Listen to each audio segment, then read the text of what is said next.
다 함께 묵상하심으로 수요 사경회를 시작하겠습니다. 함께 기도합니다.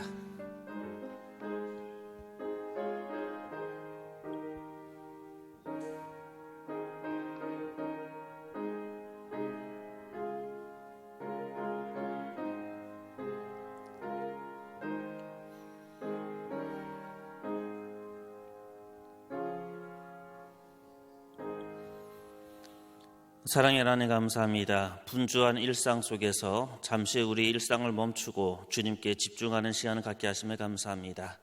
오늘도 이 시간 주님의 말씀을 들려주셔서 말씀을 전하는 자와 말씀을 듣는 자가 주님의 말씀 앞에 함께 순종하며 아멘으로 나아가는 시간 될 수 있도록 인도하여 주옵소서. 예수님의 이름으로 기도합니다. 아멘. 오늘 우리에게 주시는 하나님의 말씀 사무엘상 22장 23절의 말씀입니다. 사무엘상 22장 23절의 말씀을 같이 한 목소리로 읽도록 하겠습니다. 23절입니다. 두려워하지 말고 내게 있으라. 내 생명을 찾는 자가 내 생명도 찾는 자니 내가 나와 함께 있으면 안전하리라 하니라. 아멘. 먼저 좀 인사를 좀 같이 좀 할까요? 늘 이렇게 인사를 하죠. 오늘은 이렇게 옆에 쳐다보지 마시고 자기 자신에게 함께 인사했으면 좋겠습니다. 하나님은 살아계십니다. 네, 하나님은 살아계십니다. 네, 하나님은 살아계십니다. 질문을 좀 하나 드려볼게요. 제가 수요 사경회 할 때마다 그리고 제가 새벽에는 그러지 않지만 이렇게 말씀을 전할 때 항상 제일 처음에 하는 말이 하나님은 살아계십니다라는 말을 이렇게 고백하는 시간을 항상 갖습니다. 그리고 가끔씩 기분 좋으면 이렇게 옆에 보면서 우리 인사하면서 뭐 사랑합니다, 아니면 고백합시다, 뭐 하나님이 살아계십니다라고 이야기하는데요. 옆에 있는 분을 이렇게 쳐다보면서 이렇게 낯선 이하고 이렇게 인사를 할 때, 물론 이제 좀 중직자들은 거의 다 아시겠지만 이렇게 인사를 할 때요. 어떠십니까, 마음이? 네. 와, 이 시간이 막 기대되어진다. 인사해야지. 와, 이렇게 즐겁지 인사하는 게 막 이런 마음이 막 생기십니까?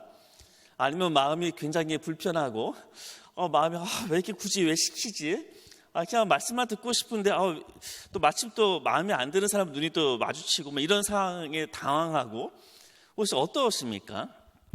오늘은 먼저 그 얘기를 좀 함께 좀 하고 싶어요. 예배 때마다 이렇게 낯선 성도하고 이렇게 인사하는 것이 혹시 불편하다, 뭐 이런 마음이 있거나, 아니 우리가 보통 찬양을 할 때 이렇게 앞에서는 막 손을 들고 막 이렇게 찬양을 하는데, 이렇게 손을 들고 찬양하는 것이 굉장히 불편하고 열정적으로 찬양하는 것이 막 불편하거나, 아니면 굉장히 이렇게 활기찬 장소보다는 좀 조용한 게 좀 좋거나, 아니면 이렇게 예배가 다 끝나고 나가는데 앞에 누가 서 계시죠? 이렇게 되게 잘생긴 목사님이 몇 분 서 계시잖아요. 그러면 이렇게 인사하고 악수하고 이런 것이 굉장히 이렇게 불편하거나, 어떠십니까? 공동체의 교제가 굉장히 즐거운데 좀 이렇게 한 30분 정도 지나다 보면 뭔가 쉽게 지치고 집에 가고 싶고 그런 마음이 좀 생길 때도 있습니다. 눈에 띄는 역할보다는 조용히 봉사하기 원하는 그런 마음이 품을 때가 있어요. 자, 제가 지금 설명드렸던 이런 분들, 문제가 있는 분일까요? 문제가 없는 분일까요? 생각해 보셨습니까? 좀 더 다르게 표현하면, 우리가 성령의 충만함을 받는다는 것은요, 우리가 굉장히 열정적인 사람이 된다는 것을 의미할까요? 아니면 굉장히 내향적이고 조용한 사람이 된다는 것을 의미할까요? 어떻게 생각하십니까? 성령의 충만함을 받는다는 것은 외향적인 사람이 된다, 내향적인 사람이 된다는 것을 의미하지 않습니다. 그러니까요, 이렇게 인사할 때 불편한 마음이 생긴다고 내가 신앙이 작거나 내가 성령의 충만함이 없나? 이런 착각을 안 하셔도 됩니다. 예배가 끝나고 나아갈 때 인사하는 게 왜 이렇게 쑥스럽지? 복도에서 대화하는 것이 굉장히 낯설고 힘들지라고 느끼면 그냥 내향적인 성격을 갖고 있는 사람이다라고 생각하셔야지, 내가 신앙에 문제가 있거나 내가 여전히 교회에 잘 정하지 못했기 때문에 그런 것은 아닐까? 이렇게 생각하면 안 된다는 겁니다. 이 교회의 문화는요, 굉장히 외향적입니다. 생각보다요. 그래서 교회에서는 열정적이고 손들고 찬양하고 막 함께 인사하고 함께 대화하고 교제하는 것을 권면하고 좋게 이야기합니다. 하지만 기억하십시오. 우리의 성격은 하나님께서 내향적인 사람, 외향적인 사람 다양한 모습으로 창조해 주셨습니다. 제가 이런 얘기를 했었던 적이 있었는지 모르겠지만요, 제가 청년들하고 대화하다가 제가 되게 놀랐던 적이 한 번 있어요. 청년들한테 물어봤거든요. 물론 이 교회는 아닙니다. 야, 전 목사님이 성격이 되게 내성적이다? 이렇게 이제 청년들한테 물어봤어요. 외향적인 것 같아, 내향적인 것 같아? 그리고 이제 목사님 성격 되게 내성적이야. 그러면 청년들이 열이면 열 다 믿지 않았어요. 청년 사역을 할 때는 굉장히 이렇게 좀 열정적으로 해야 되잖아요. 근데 저는 굉장히 내성적인 성격이고요. 물론 저는 혈액형을 믿지 않지만 A 뿔뿔에 해당하는 굉장히 내향적인 사람입니다. 심지어 저는 청소년 시절에 그 학교에 가면 가장 싫어하는 시간이 있었습니다. 특히 국어 시간이 너무 싫더라고요. 국어 시간이 왜 싫으냐 하면 꼭 어떤 해당하는 날짜에 그 번호 사람을 일으켜가지고 국어책을 읽게 하는 거예요. 아니면 앞에서부터 한 명씩 국어책 읽게 하는데 그 순서가 다가올 때마다 제 마음에 공포와 불안감이 막 넘쳐났거든요. 그래서 순서가 돼서 국어책을 읽으면 떨면서 읽었던 기억이 납니다. 그리고 떨면서 국어책을 다 읽고 나면 어떤 느낌 들죠? 굉장히 비참해지죠. 나의 연약하고 나의 이 내성적인 성격이 다 드러나는 것 같아가지고요. 저는 교회에서 교회 오빠처럼 성장을 했습니다. 중등부, 고등부를 다 회장을 했음에도 불구하고 저는 굉장히 내향적인 성격이었어요. 그 임원을 할 때 제가 서기를 했던 적이 있었거든요. 제가 어린 시절에 중학교, 고등학교 때는 다 아시겠지만 교회 임원들이 굉장히 활성화됐었죠. 그리고 한 달에 한 번씩 원리회를 했습니다. 그 회의를 하면 서기는 뭘 하죠? 회의로 낭독을 하죠. 이 시간이 저는 너무나 괴로웠어요. 제가 서길 때요. 그래서 원래가 있는 그 전날 토요일 날 교통사고가 났으면 좋겠다. 다리가 좀 부러져가지고 교회 안 가는 일이 있으면 참 좋겠다. 요즘의 말로 이야기한다면 코로나 걸려가지고 좀 쉬었으면 좋겠다. 이런 마음을 품었던 것이 저의 원래 성격입니다. 그렇게 굉장히 내향적이고 내성적인 성격이었어요. 그런데 어느덧 제가 이제 교회 사역을 97년도부터 청소년 사역을부터 시작을 해서 97년부터 지금까지 20 몇 년 동안 사역을 해왔습니다. 그러고 나니까 지금 제가 어떤 성격으로 지금 주변에서 이해합니까? 외향적인 사람일 것이다 라고 많이 오해를 합니다. 왜 이런 일들이 생길까요? 그것은 교회의 문화가 굉장히 외향적이기 때문에 그렇다라는 말을 먼저 드리고 싶습니다. 그러면서 여러분에게 한 가지 책을 소개해드리겠습니다. 오늘 함께 나눠드렸던 프린터를 보시면 제일 앞에 얼마 전에 나왔던 아주 따끈따끈한 책입니다. 너무 제목이 마음에 들어서 이 책을 요즘 읽기 시작을 했는데 굉장히 제목이 재밌어요. 내향적인 그리스도인을 위한 교회 사용 설명서입니다. 마음에 드십니까? 이 책에 부제가 있는데 외향적 교회 문화에서 나다운 모습으로 존재하기라는 그런 부제를 담고 있습니다. 그래서 교회 문화가 굉장히 외향적이다 이 얘기를 하는 거예요. 그래서 교회가 균형을 갖춰야 된다. 그러니까 결론은 그런 내용입니다. 교회가 내향적이거나 외향적이거나 균형 맞게 가야지 외향적인 사람만 너무 교회의 중심에 이르면 안 된다. 그런 식의 비판을 하는 내용이 있고 대안을 지금 우리에게 제시하는 내용입니다. 제가 이러한 내용을 설명드리는 것은 교회 안에 굉장히 내향적인 분들이 많아요. 그리고 이 내향성을 갖고 있는 사람들이 갖고 있는 큰 장점이 뭐냐 하면요. 광야로 들어갈 수 있는 힘이 강력합니다. 물론 우리는 쫓겨나기도 하죠. 우리는 어쩔 수 없이 광야로 들어가기도 하지만 내향적인 사람들의 교회 안에서 그리고 우리의 영성생활 안에서 가장 강력하게 할 수 있는 것은 바로 자신의 내면으로 깊게 들어갈 수 있는 그런 집중력이 굉장히 높다는 겁니다. 제가 이 책을 소개해드리는 것은 오늘은 광야에 대한 이야기를 함께 나누고자 하기 때문에 이 이야기를 먼저 드리는 겁니다. 내향적인 성향이 있는 분들은 이 이야기를 들으면서 굉장히 어떻게 보면 만족할 수도 있지만 외향적인 사람은 좀 답답하게 느낄 수도 있을 것 같습니다. 어쨌든 오늘의 주제는 뭐냐 하면 광야에 들어가야 된다. 광야는 거룩함과 하나님의 신성을 만날 수 있는 거룩한 장소이기 때문에 그렇다. 그 이야기를 함께 나누고 싶어서 그렇습니다. 그래서 오늘 그 사울의 예언 현상이라고 하는 이 부분, 프린터에 있는 이 부분은 말씀이 다 끝나고 시간이 남으면 이 부분을 나눌 거고요. 오늘 저하고 가장 중심적으로 나눌 부분은 2페이지에 있는 내용입니다. 사실 지금 볼 때 이 표가 그냥 단순한 표인 것 같지만요, 꽤 오랜 시간에 제가 아주 정성을 다해서 만든 표입니다. 그리고 지금 지도는 제가 처음에 이 지도를 드렸죠. 그 지도에 다 넘버링을 다 했습니다. 그 1번부터 15번까지를요 다 간격 맞추고 해가지고 그 지역마다 다 넘버를 다 집어넣어서요 꽤 공을 들여서 다윗의 피난에 대한 이야기를 함께 나누려고 프린터를 좀 만들어봤습니다. 그리고 한 가지 양해드릴 것은 오늘 제목을 제가 망명의 시작이라고 제목을 원래 정했거든요. 그런데 이 말씀을 준비하다 보니까 망명이란 말이 맞지가 않더라고요. 망명은 지금 이 번호에 의하면 14번부터 해당하거든요. 그래서 오늘 프린터의 제목은 피난이라는 그런 제목으로 좀 바꿨습니다. 양해를 부탁드립니다. 성경에는 광야에 대한 이야기가 많이 나오는데 그 중에 가장 유명한 광야 이야기가 세 가지의 광야 이야기가 있습니다. 먼저 여러분의 머릿속에 떠오르는 첫 번째 광야는 뭐죠? 탁 떠오르시죠 지금? 눈빛만 봐도 합니다. 이스라엘의 광야 40년. 다 그게 제일 처음에 떠오를 겁니다. 물론 아무 생각이 없을 수도 있습니다. 그 이스라엘이 40년 동안 걸어갔던 그 40년의 그 광야. 그 광야는 어떤 일이 있었습니까? 거기서 하나님께서 의도하시고 하나님께서 이 광야 이야기를 통해서 무엇을 우리에게 이야기하고 계십니까? 이스라엘 백성이 모세와 더불어 이 광야를 건너가면서 그들이 배웠던 것은요, 우상이 무엇인지, 그리고 살아계신 하나님하고 우상이 어떻게 구별해야 되는지, 그리고 무엇보다 제일 중요한 어떻게 예배를 드리는지, 그것을 배운 것이 바로 40년의 광야 생활이었습니다. 자, 우리 머릿속에 떠오르는 두 번째 광야, 신약에 나와 있는 광야는 어디일까요? 혹시 떠오르십니까?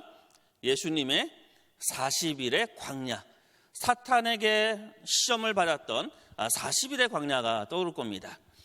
예수님의 시험 받으심, 광야에서 시험 받은 세 가지 사건, 세 가지 시험이 있지요. 어떤 시험이 있습니까? 처음에는 돌들로 떡덩어리가 되게 해라. 헬리나우에는 이런 식의 표현을 썼더라고요. 돌이 떡덩이가 되게 하라라는 이 시험은 경제적인 시험이라고 이야기합니다. 그 다음에 두 번째 시험이 무엇입니까? 물론 누가복음하고는 순서가 좀 바뀌었지만 마태복음에 의하면 두 번째는 뭐냐면요, 성전 꼭대기에서 뛰어내리라라는 거였어요. 그래서 이거는 종교적인 시험이라고 이야기를 합니다. 그리고 세 번째 시험이 뭐냐면 사탄에게 절을 하고 그 앞에서 경배해라. 그러면 이 온 땅의 그 모든 권력을 다 주겠다. 이게 세 번째 시험입니다. 그래서 헬리나우에는 이것을 정치적인 시험이다라고 이야기를 했습니다. 그래서 이것을 아주 멋진 말로 헬리나우니 풀어내요. 첫 번째 경제적인 시험은 이렇게 풀어내더라고요. 현실적인 사람이 되라라는 시험이다. 두 번째 종교적인 시험은 뭐냐면 멋진 사람이 되라라는 시험이다 라고 이야기합니다. 뛰어내리면 천사들이 그 발을 이렇게 올린다고 그러잖아요. 얼마나 그 성전 꼭대기에서 뛰어내리면 멋지겠습니까? 마침 뛰어내렸는데 천사들이 그 발을 잡아서 하늘로 올리면 얼마나 멋지게 보이겠습니까? 바로 이것이 헬리나우니 이야기했던 겁니다. 또 세 번째 시험 경배하라, 그 정치적인 이 시험에 대해서 헬리나우는 이렇게 풀어나더라고요. 힘을 가져라. 이 세 가지가 한 인간이 일생을 거치면서 경험하는 시험이다라고 이야기합니다. 이것을 요한일서에서는 이렇게 이야기하지요. 현실적으로 되라, 육신의 정욕과, 멋진 사람이 되라, 안목의 정욕과, 마지막에 뭡니까? 힘을 가져라, 이생의 자랑을 이야기합니다. 기억이 나실 것입니다. 요한일서 2장 16절에 나와 있는 말씀입니다. 이렇게 예수님의 광야의 시험은 한 개인이 그의 삶에서 경험하는 이 가장 심각하고 근본적인 문제, 시험에 대한 이야기를 우리에게 다루고 있습니다. 그러면서 우리에게 무엇을 주냐 하면 오직 말씀만이 살 길이다라는 메시지를 우리에게 주는 것이 예수님의 시험의 이야기입니다. 그러면 우리가 이제 경험하게 되는, 우리가 지금 함께 살펴볼 세 번째 광야, 그것은 바로 다윗의 광야입니다. 특히 엔게디라는 아주 오지의 그 광야 이야기, 그것이 다윗이 경험했던 바로 그 광야 세 번째 이야기예요. 이 이야기는 뭐냐면요, 한 인간이 철저하게 거부당했을 때, 철저한 관계의 단절을 경험했을 때, 철저한 절망과 고독에 처했을 때 하나님께서 그와 어떻게 함께 하시고 어떻게 거룩함을 알아챌 수 있는지, 그것에 대한 이야기를 우리에게 주는 것이 바로 다윗의 광야 이야기입니다. 그래서 그 광야 이야기를요, 이제 프린터와 지도를 보면서 함께 좀 살펴볼 겁니다.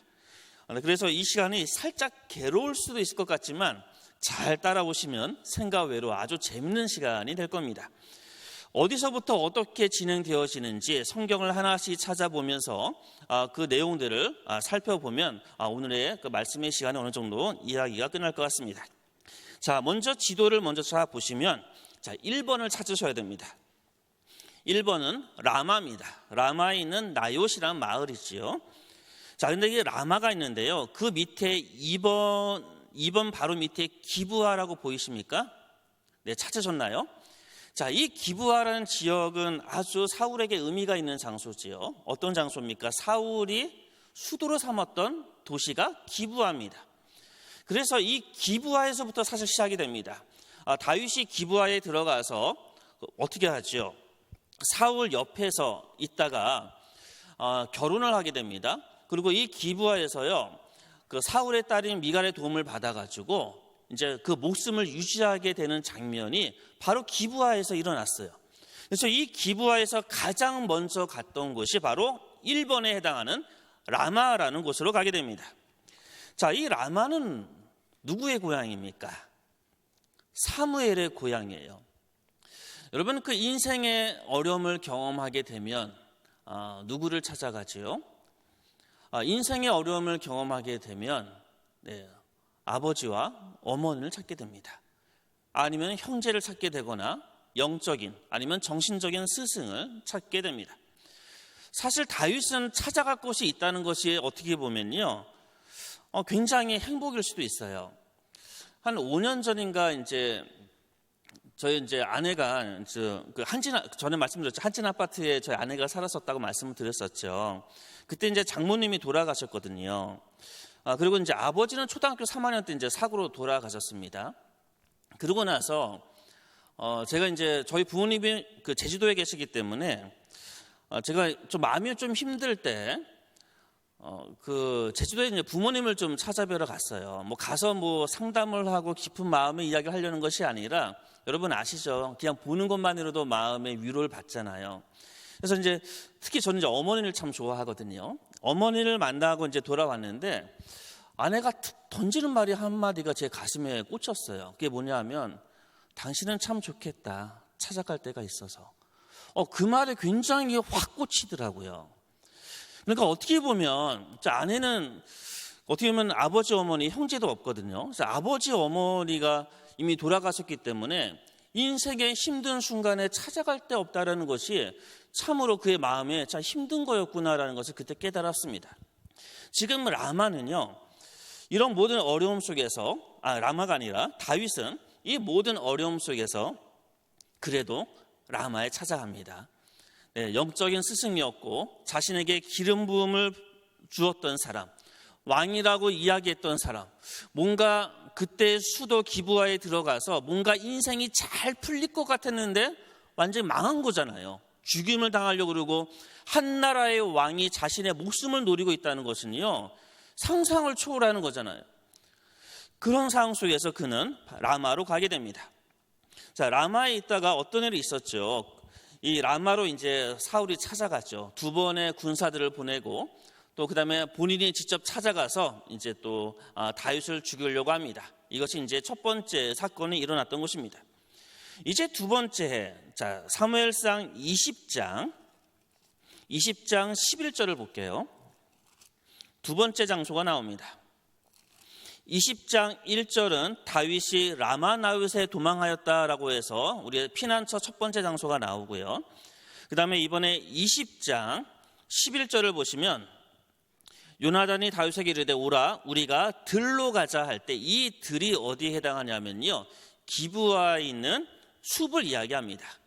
그러니까 지도를 보시면 좀 더 명확하게 알 수가 있습니다. 아까 1번 라마와 기브아, 그렇죠? 그 기브아 바로 위에 있는 그곳이 바로 숲입니다.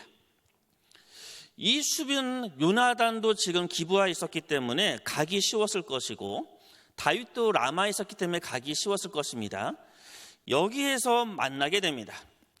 요나단과 이곳에서 만나서 어떤 일을 하게 됩니까?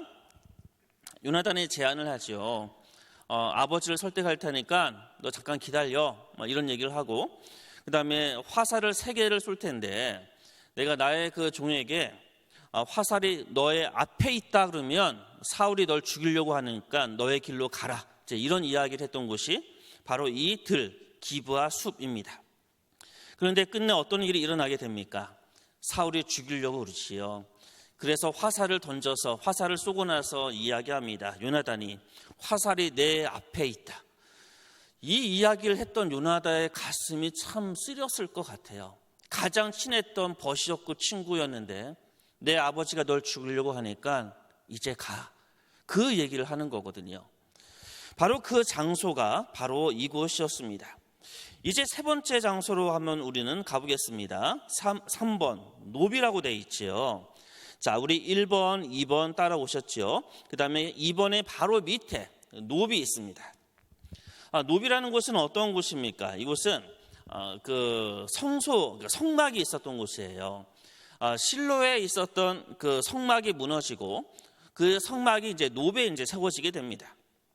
그리고 이곳에 이제 진설병이 있었지요. 그래서 다윗이 이제 진설병을 배고파서 이제 진설병을 먹었던 사건이 일어나고, 그 다음에 골리앗의 칼을 얻었던 곳이 바로 이 노비입니다. 근데 이 사건이 지금은 말씀드리지 않겠지만 이후에 이제 노베에 있는 제사장의 학살 사건으로 이어지는 장소가 바로 이 장소입니다. 자, 이번에는 4번째 장소로 이동해 보겠습니다. 4번입니다. 자, 노베에서 4번은 왼쪽으로 쭉 가셔야 됩니다. 네, 왼쪽으로 대각선으로 쭉 가시면 4번 가드. 네, 혹시 찾으셨습니까? 네, 가드. 네, 21장 1절이죠. 사무엘상 21장 1절을 보시면 노비라고 나오고요. 그 다음에 21장 10절을 보시면 이번에 가드라는 곳이 나옵니다. 다윗은 이런 결심을 했던 것 같아요. 내가 죽게 됐으니까 이제 이방 땅으로 가서 내 목숨을 부지해야지, 아마 이런 생각을 좀 했던 것 같아요. 그래서 가드로 갔는데 골리앗의 칼을 들고 갔어요. 마침요. 이 골리앗의 칼이 뭐죠? 가드 사람 골리앗을 죽이고 얻었던 칼이에요. 그러니까 이게 환영을 받을 수가 없을 것 같아요. 뭔가 적대적인 상황과 분위기였기 때문에 아주 다윗은 이때 눈치를 채는 것 같아요. 내가 여기서 죽을 수도 있겠구나. 그래서 아주 다윗의 인생 속에서 흑역사, 요즘의 말로 표현하면 흑역사가 일어납니다. 어떤 일을 하죠? 미친 채 합니다. 미친 채 하면서 침을 흘리고 이렇게 미친 채를 합니다. 그것을 바라봤던 가드왕 아기스가 저 미친놈을 왜 데려왔냐고, 저 내보내라고 하면서 겨우겨우 목숨을 부지하게 됩니다. 이렇게 목숨을 부지하고 나서 다윗이 시를 쓰지요. 그 시를 한번 찾아보겠습니다. 시편 34편입니다. 오늘 좀 약간 분주할 겁니다. 시편도 찾고 성경도 찾고 하면서 좀 지도도 보고 하면서 약간 복잡할 수 있지만 언제 이렇게 한번 보겠습니까? 오늘 한번 다 이렇게 보도록 해보겠습니다. 시편 34편입니다. 시편 34편을 보면 먼저 제목을 보시면요, 제목이 어떻게 되어져 있지요?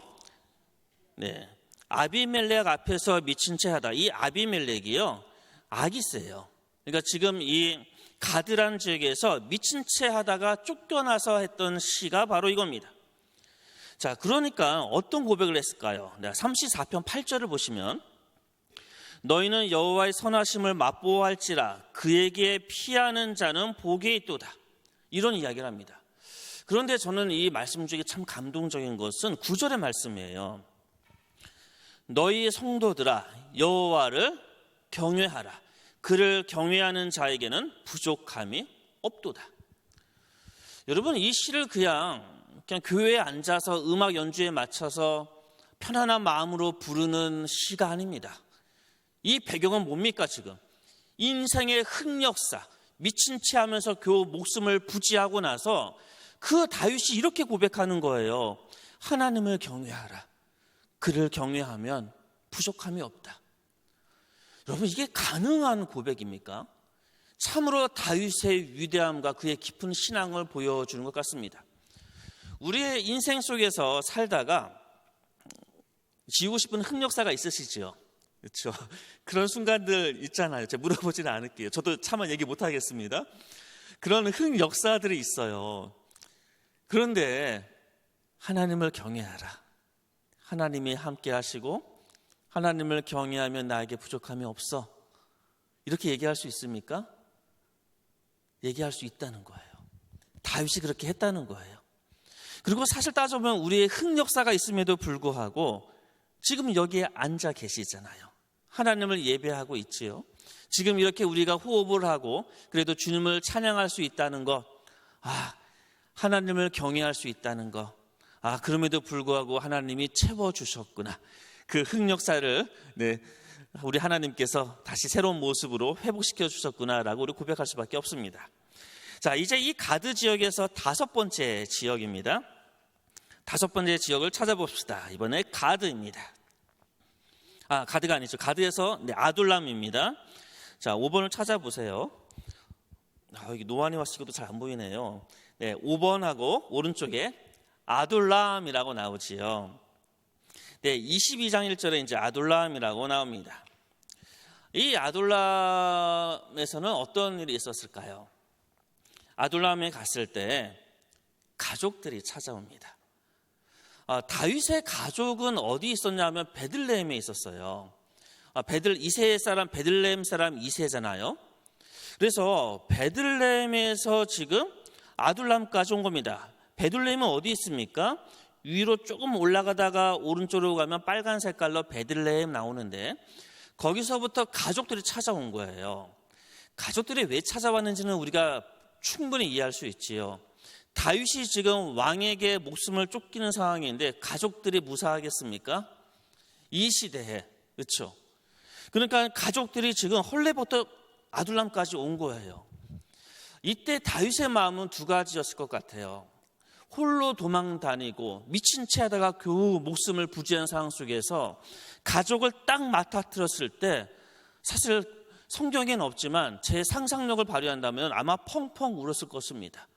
너무나 서럽고 이 상황이 안타까워서 가족을 만나는 순간에 펑펑 울었을 것입니다.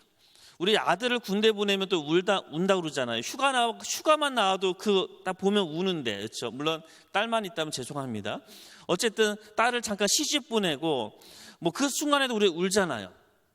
바로 그런 마음, 그 아둘람에서 그런 일들이 있었을 거라고요. 가족을 보는 순간에 그 서러움과 온갖 감정이 나와서 펑펑 울었을 것입니다. 그리고 가족에 대한 미안함과 또 가족을 만난 반가움과 여러 가지 감정들이 그를 휘어잡았을 곳이 바로 아둘람이었을 거예요. 그리고 이곳에서 어떤 일이 있냐면요, 22장을 좀 더 보시면 400명의 사람들이 모입니다. 그런데 이 400명이 한결같이 어떤 사람이냐면 환난당한 자, 억울한 자, 여러 가지 안 좋은 일을 당한 사람들, 어떻게 보면 사회적인 부적응자들이지요. 사회적인 부적응자들이 이곳 아둘람에 모이기 시작을 합니다. 이 느낌을 아셔야 돼요. 다윗이 홀로 있다가 가족을 만나고 그리고 사회적인 부적응자들, 여러 가지 억울한 일들을 당했던 사람들이 한 명, 두 명 오면서 그 숫자가 자그마치 400명으로 불어나게 됩니다. 이때 혹시 다윗은 하나님의 뜻이 어딘가 있을까? 이런 생각은 하지 않았을까? 이런 상상을 하게 되어집니다. 자, 이런 일이 있었을 때 그 아둘람에서요 또 다윗이 시를 쓰게 돼요. 그것이 57편입니다. 우리 57편을 한번 펴보겠습니다. 시편 57편. 그리고 프린터에는 제가 깜빡하고 놓지 않았지만 142편도 여기에 포함이 됩니다. 자, 57편을 보시면요, 찾으셨죠? 57편 1절을 읽을 건데 이 상황을 상상하시면서 읽으셔야 돼요. 아둘람 굴에 겨우 도망가서 반가운 가족, 그다음에 억울한 사람들을 만나는 상황 속에서 이 고백을 한 겁니다. 57편 1절입니다. 하나님이여 내게 은혜를 베푸소서, 내게 은혜를 베푸소서. 내 영혼이 주께로 피하되 주의 날개 그늘 아래에서 이 재앙들이 지나가기까지 피하리이다. 이게 얼마나 간절한 기도였을까요? 아둘람굴에서 온갖 모든 감정을 경험하면서 많은 사람들이 모이는 상황 속에서 이 재난과 이 모든 재앙으로부터 주님의 날개로 피하오니 나를 지켜달라는 간절한 기도가 57편입니다. 그리고 우리에게 너무나 유명한 말 57편 7절의 말씀. 하나님이여 내 마음이 확정되었고 내 마음이 확정되었사오니 내가 노래하고 내가 찬송하리이다. 내 영광아 깰지어다. 비파야 수금아 깰지어다. 내가 새벽을 깨우리로다. 다윗은 이제 이야기하는 겁니다. 내가 마음을 굳게 이제 확정했습니다. 내가 이제 마음이 흔들리지 않을 겁니다.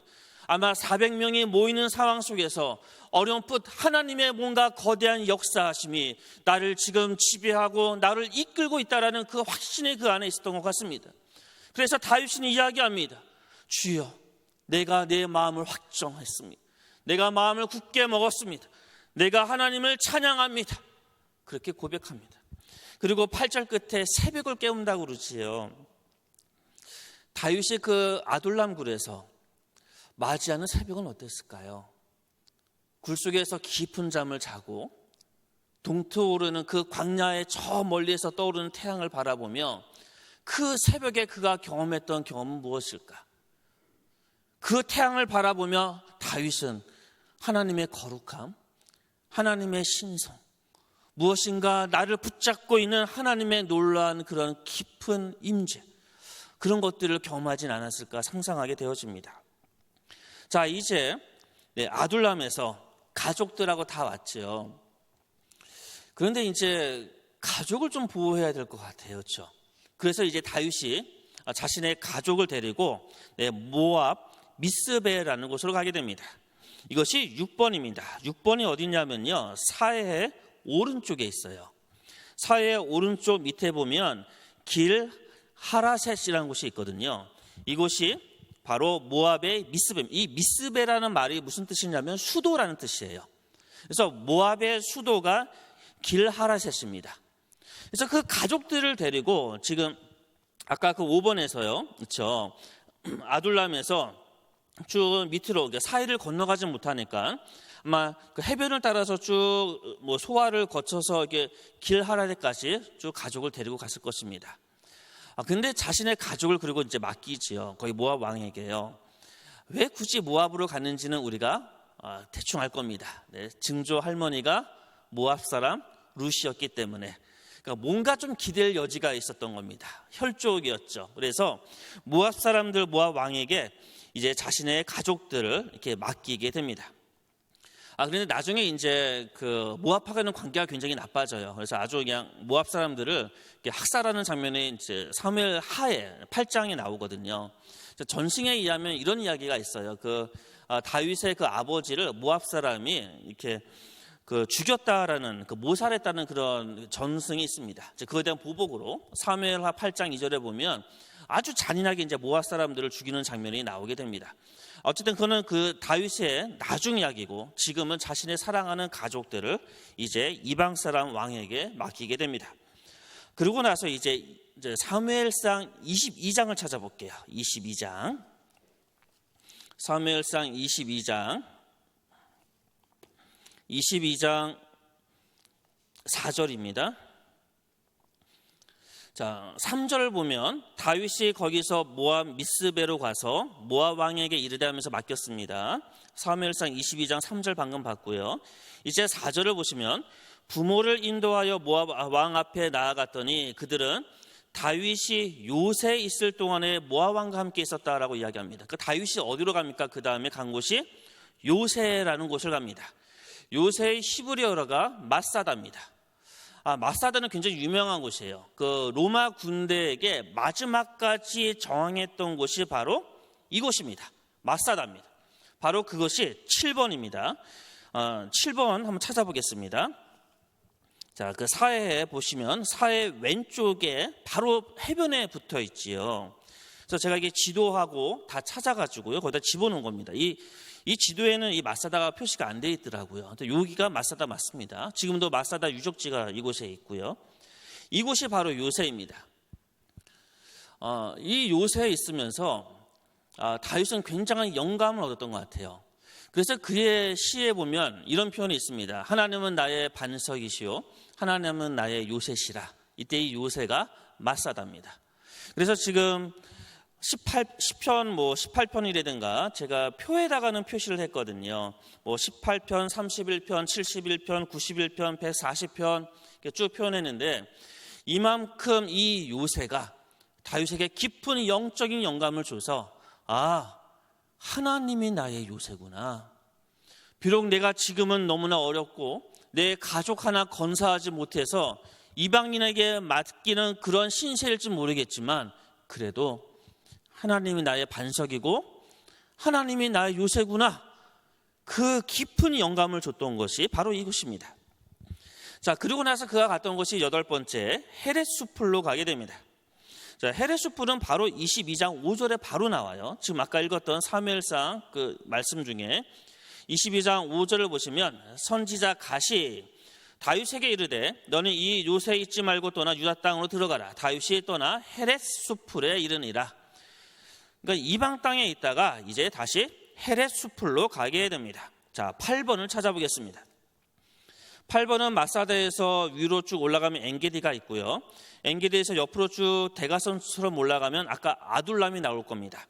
아둘람하고 그일라 사이에 8번이 있지요. 여기가 헤렛수풀입니다. 이 헤렛수풀에서 이게 명확한 지역은 아니고 이렇게 막연한 지역을 얘기해요.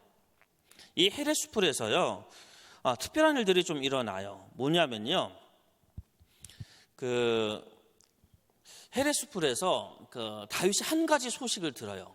그 소식이 아까 이야기했던 그 도액이라는 사람 기억나시지요? 노베 제사장들이, 그러니까 이제 노베 제사장 아비아달이 이제 다윗에게 이제 먹을 것을 줬지요. 그걸 들었던 이제 사울이 도액의 밀고를 듣고 이곳에 가고 노베에 찾아가서 거기에 있는 모든 제사장들을 다 학살합니다. 그 소식을 듣게 됩니다. 그러고 나서 이제 아비아달이라는 제사장이 에봇을 갖고 유일하게 혼자 살아남아서 다윗에게 찾아옵니다. 그 장면이 헤렛수풀에서 있었어요. 근데 이것이 가지는 의미는 뭐냐면요, 다윗의 일종의 많은 사람들과 있으면서 에봇이 있다는 것은 제사장권이 있다는 거거든요. 이것이 갖고 있는 의미는 뭐냐 하면 온전히 하나의 임시 정부가 완성됐다는 겁니다. 제사장이 있을 때, 에봇이 있을 때 하나님의 뜻을 물어볼 수 있기 때문에 비록 이 헤렛수풀에서 이제 유다 땅에 들어간 첫 번째 장소잖아요. 이곳에서 다윗의 임시 정부가 이제 완성됩니다. 그것이 헤렛수풀에서 일어난 일입니다. 그럼에도 불구하고 참으로 가슴 아팠죠. 노베 학살의 이야기를 들으면서요. 그리고 그가 시를 씁니다. 이번에 시편 52편을 잠깐 찾아보겠습니다. 시편 52편입니다. 노베에 있었던 많은 제사장이 다윗에게 골리앗의 칼을 주고 먹을 것과 음료를 줬다는 이유 하나만으로, 그리고 다윗이 왔다 갔다는 그 이야기를 알리지 않았거든요.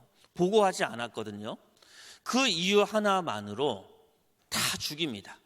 그리고 나서 시편 52편에서 다윗은 이렇게 시와 기도로 하나님 앞에 이야기합니다. 52편 1절 잠깐 보겠습니다.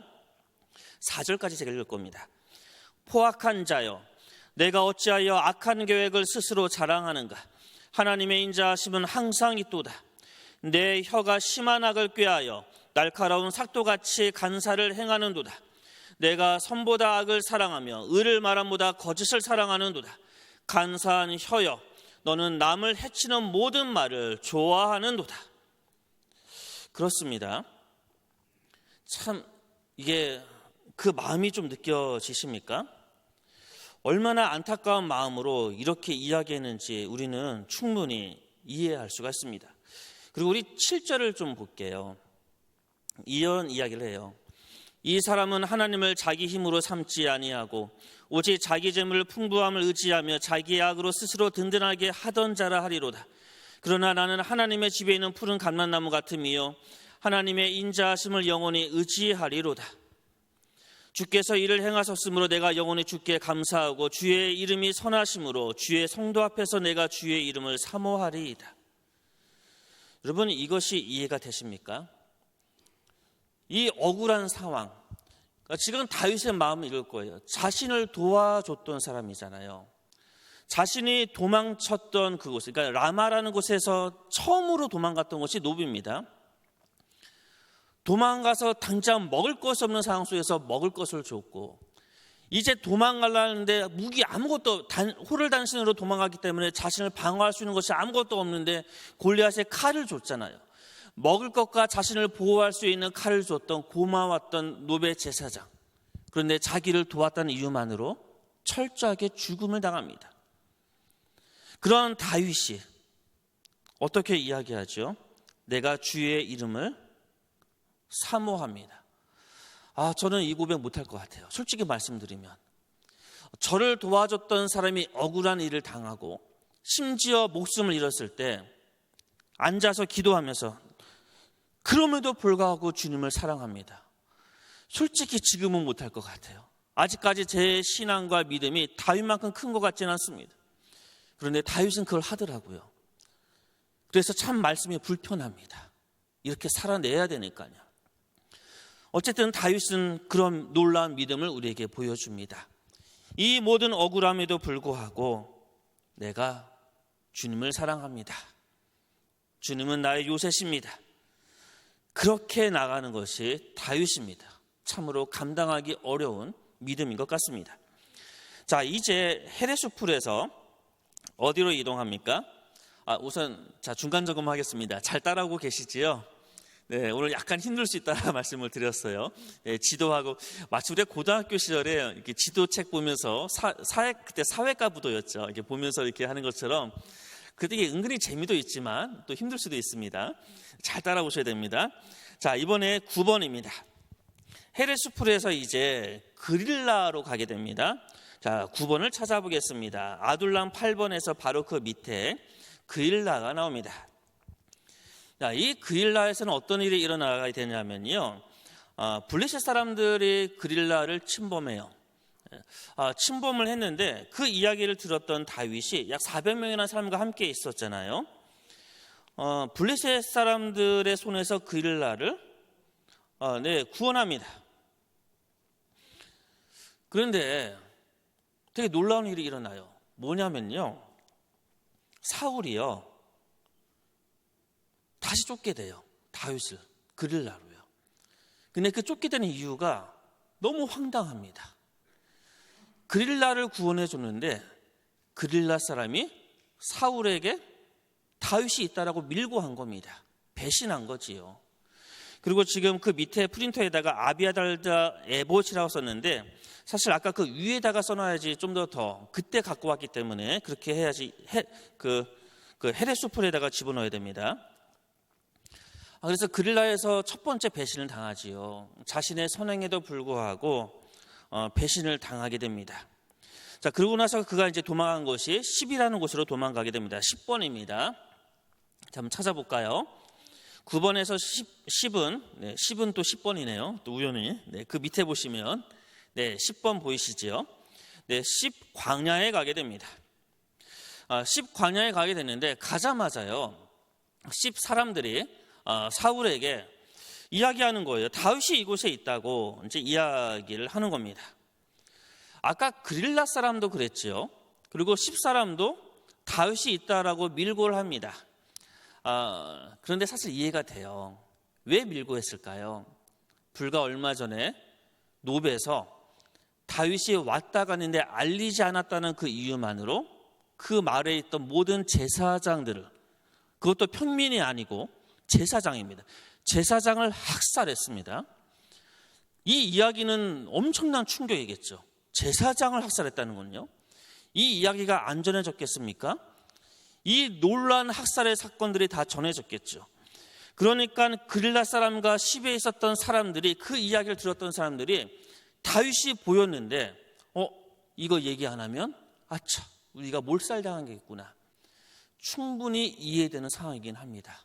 너무나 가슴 아픈 배신이긴 하지만 그들의 삶이 이해되는 상황입니다. 이렇게 이 위기 속에서 거의 이제 죽기 직전까지 가다가요, 이제 블레셋이 이제 사울을 침공해서 이제 사울이 이제 극적으로 이제 물러가면서 생명을 유지하게 되는데, 이때 이제 또 다윗이 시편 하나를 쓰게 됩니다. 그것이 54편입니다. 네, 이제 한 우리 3분의 2 정도가 끝났습니다. 좀만 더 보시면, 따라오시면 마지막을 다 볼 수가 있습니다. 네, 시편 54편을 보시면 54편 제목이 이렇지요. 10사람이 사울에게 이르러 말하기를 다윗이 우리가 있는 곳에 숨지 아니하였나이까 하던 때에 라고 되어져 있지요. 이때 이제 1절을 보면 이렇게 다윗이 고백합니다. 하나님이여, 주의 이름으로 나를 구원하시고 주의 힘으로 나를 변호하소서. 하나님이여, 내 기도를 들으시며 내 입의 말에 귀를 기울이소서. 그리고 저에게 감동을 줬던 말씀은 6절이었습니다. 내가 낙헌제로 주께 제사하리이다. 여호와여, 주의 이름에 감사하오리니 주의 이름이 선하심이니이다. 다윗은 지금 두 번의 배신을 경험하죠. 그러고 나서 뭘 합니까? 낙헌제 드립니다. 요즘의 말로 이야기한다면 예배 드린다는 거예요. 예배를 회복합니다. 인생의 어려움과 배신을 당했을 때 믿는 자들이 가야 될 길은 무엇일까요? 같이 보복하고 같이 칼을 들고 같이 삭대질하고 멱살을 잡는 걸까? 우리는 다윗의 이 이야기를 통해서 우리는 주님께서 우리에게 들려주는 마음을, 그 뜻을 알게 됩니다. 예배를 회복해라. 하나님과의 관계를 회복하라는 거예요. 사람과의 관계 배신을 당하고 억울한 일을 당했는데 하나님께서 우리에게 요구하는 것은 하나님하고 관계를 회복해라. 내가 선하니까 나하고의 관계를 회복해라. 그러면 해결해 주시겠다라는 뜻입니다.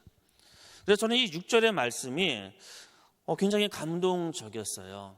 여전히 저의 믿음이 부족해서 참 하기 어렵지만 억울한 일을 당했을 때 예배를 회복해라.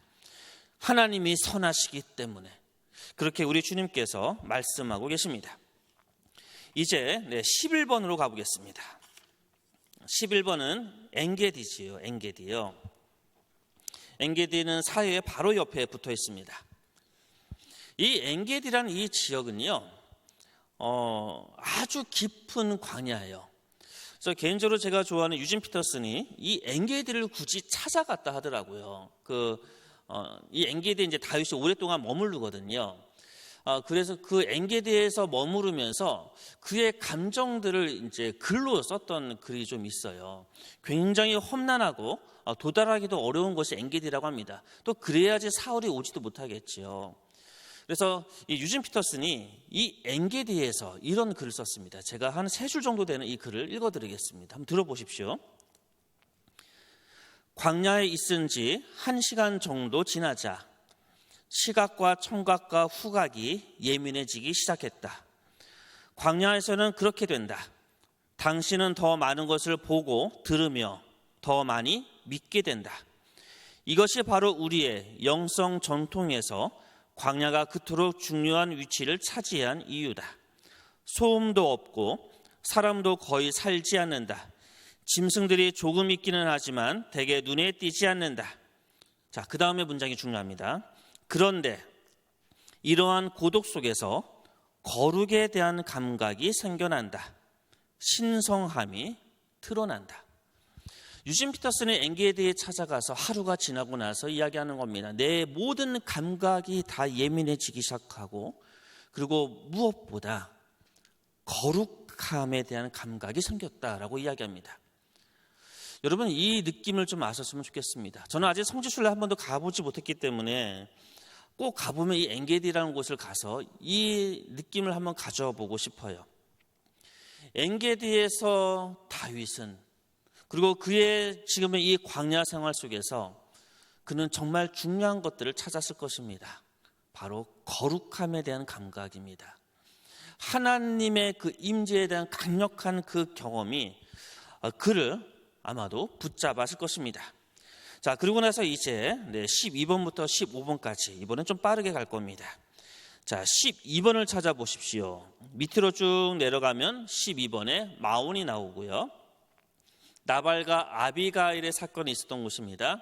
그래서 아비가일을 나중에 아내로 맞이하게 되는 지역이 12번이고요. 그 다음에 13번은 다시 아까 10입니다. 10. 우리 아까 10번에 10이었죠. 그 오른쪽에 13번도 써 있잖아요. 10강을 가게 되어지는데 여기서는 사울의 창과 물병을 가져오는 그 사건이 일어나는 곳이 바로 이 13번입니다. 그러고 나서 이제 14번 바로 망명을 하게 돼요. 자, 14번 아까 4라고 써졌던 가드 지역이지요. 그래서 14번에 600명과 함께 가드왕 아기스에게 망명을 하고 이때는 환영을 받습니다. 처음에는 배척을 받지만 환영을 받게 됩니다. 그리고 이제 아기스가 가드왕 아기스가 시글라라는 곳을 주게 됩니다. 시글라라는 곳을 주게 되고요. 그것이 15번입니다. 자, 가드에서 밑으로 쭉 내려오시면 시글락이라고 써 있고 15라고 써 있을 것입니다. 자, 여기 시글락에서 이제 다윗이 다시 이제 돌아가기까지 이곳에서 머무르면서 지내게 되어집니다. 이게 이제 다윗이 광야에서 보냈던 모든 피난처, 그의 피난처의 모든 그 과정들입니다. 무엇보다 이 과정을 통해서 저는 아까 처음에 말씀드렸던 유진 피터슨의 이 느낌을 가져가기를 소원합니다. 거룩함에 대한 감각이 그에게 생겨났다. 고독 속에서 이 거룩함의 감각이 그에게 나타났다. 광야는요, 꼭 지형적인 것만을 이야기하지 않지요. 우리의 상황적인 광야도 있습니다. 광야의 특징은요, 관계 단절입니다. 철저한 버려짐입니다. 우리는 함께 성강교회를 같이 다니고 있습니다. 그럼에도 불구하고 우리는 성강교회 안에서 광야를 지금 아마 경험하시는 분이 있을 겁니다. 관계의 끊어짐 때문에 그럴 겁니다. 그때 우리는 유진 피터슨의 이 말, 거룩함의 감각을 깨달을 시간이다. 이 말을 좀 기억했으면 좋겠어요. 우리가 내향적인 성격을 갖고 있으면서 우리는 홀로 고독을 더욱더 깊게 들어가고 자기 성찰의 능력이 뛰어난 분들도 계실 것이고, 또는 외향적인 성격으로 많은 관계를 맺는 사람들도 있을 것입니다. 우리의 성격이 어떻든지 관계없이 우리는 성광교회 안에서 나만의 고독과 광야를 경험할 때가 있을 것입니다. 그래도 다윗보단 괜찮잖아요. 그렇죠?